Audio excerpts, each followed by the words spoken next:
Amen. Hallelujah. Praise the Lord. ஆம், கர்த்தருக்குள் மிகவும் பிரியமான சகோதர சகோதரிகளே, உங்கள் அனைவரையும் கர்த்தராகிய இயேசு கிறிஸ்துவின் இன்ப நாமத்தில் இந்த வீடியோ மூலமாய் சந்திப்பதில் மிகுந்த மகிழ்ச்சி அடைகிறேன். ஆம் பிரியமானவர்களே, இன்று நாம் வாசிக்கும்படியாக தெரிந்து கொள்ளப்பட்ட சங்கீத பகுதி சங்கீதம் 50 வசனம் 1 முதல் 23 வரை. ஆசாபின் சங்கீதம் 1 வசனம். வல்லமையுள்ள தேவனாகிய கர்த்தர் வசனித்து சூரியன் உதிக்கும் திசை தொடங்கி அது அஸ்தமிக்கும் திசை வரைக்கும் உள்ள பூமியை கூப்பிடுகிறார்.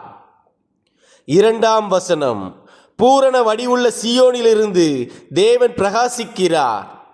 3 வசனம். நம்முடைய தேவன் வருவார், மௌனமாயிரார், அவருக்கு முன் அக்கினி பட்சிக்கும், அவரை சுற்றிலும் மகா புசல் கொந்தளிப்பாயிருக்கும். 4 வசனம். அவர் தம்முடைய ஜனத்தை நியாயம் தீர்க்க உயர இருக்கும் வானங்களையும் பூமியையும் கூப்பிடுவார். 5 வசனம். பலியினாலே என்னோட உடன்படிக்கை பண்ணின என்னுடைய பரிசுத்தவான்களை என்னிடத்தில் கூட்டுங்கள் என்பார். 6 வசனம். வானங்கள் அவருடைய நீதியை அறிவிக்கும், தேவனே நியாயாதிபதி. சேலா. 7 வசனம்.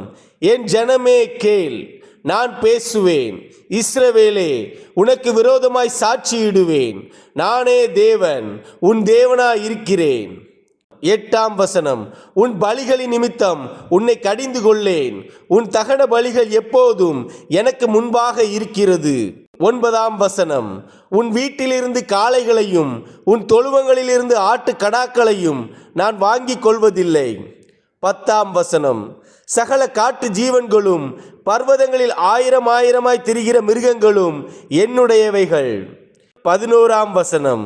மலைகளில் உள்ள பறவைகளையெல்லாம் அறிவேன், வெளியில் நடமாடுகிறவைகளெல்லாம் என்னுடையவைகள். 12 வசனம். நான் பசியாய் இருந்தால் உனக்கு சொல்லேன், பூமியும் அது நிறைவும் என்னுடையவைகளே. 13 வசனம். நான் எருதுகளின் மாம்சம் புசித்து ஆட்டு கடாக்களின் இரத்தம் குடிப்பேனோ. 14 வசனம். நீ தேவனுக்கு ஸ்தோத்திர பலியிட்டு உன்னதமானவருக்கு உன் பொருத்தனைகளை செலுத்தி. 15 வசனம். ஆபத்து காலத்தில் என்னை நோக்கி கூப்பிடு, நான் உன்னை விடுவிப்பேன், நீ என்னை மகிமைப்படுத்துவாய். 16 வசனம். தேவன் துன்மார்க்கனை நோக்கி, நீ என் பிரமாணங்களை எடுத்துரைக்கவும் என் உடன்படிக்கையை உன் வாயினால் சொல்லவும் உனக்கு என்ன நியாயம் உண்டு. 17 வசனம். சிற்சையை நீ பகைத்து என் வார்த்தைகளை உனக்கு பின்னாக எரிந்து போடுகிறாய். 18 வசனம்.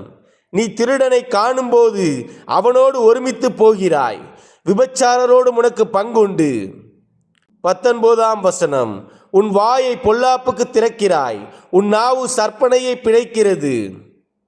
20 வசனம். நீ உட்கார்ந்து உன் சகோதரனுக்கு விரோதமாய் பேசி உன் தாயின் மகனுக்கு அவதூறு உண்டாக்குகிறாய். 21 வசனம். இவைகளை நீ செய்யும்போது நான் மௌனமாயிருந்தேன், உன்னை போல் நானும் இருப்பேன் என்று நினைவு கொண்டாய். ஆனாலும் நான் உன்னை கடிந்து கொண்டு அவைகளை உன் கண்களுக்கு முன்பாக ஒவ்வொன்றாக நிறுத்துவேன். 22 வசனம். தேவனை மறக்கிறவர்களே, இதை சிந்தித்துக் கொள்ளுங்கள், இல்லாவிட்டால் நான் உங்களை பீறி போடுவேன், ஒருவரும் உங்களை விடுவிப்பதில்லை. 23 வசனம். ஸ்தோத்திர பலியிடுகிறவன் என்னை மகிமைப்படுத்துகிறான், தன் வழியை செவ்வைப்படுத்துகிறவனுக்கு தேவனுடைய இரட்சிப்பை வெளிப்படுத்துவேன் என்று சொல்லுகிறார். ஆமேன். ஹalleluya. God bless you all.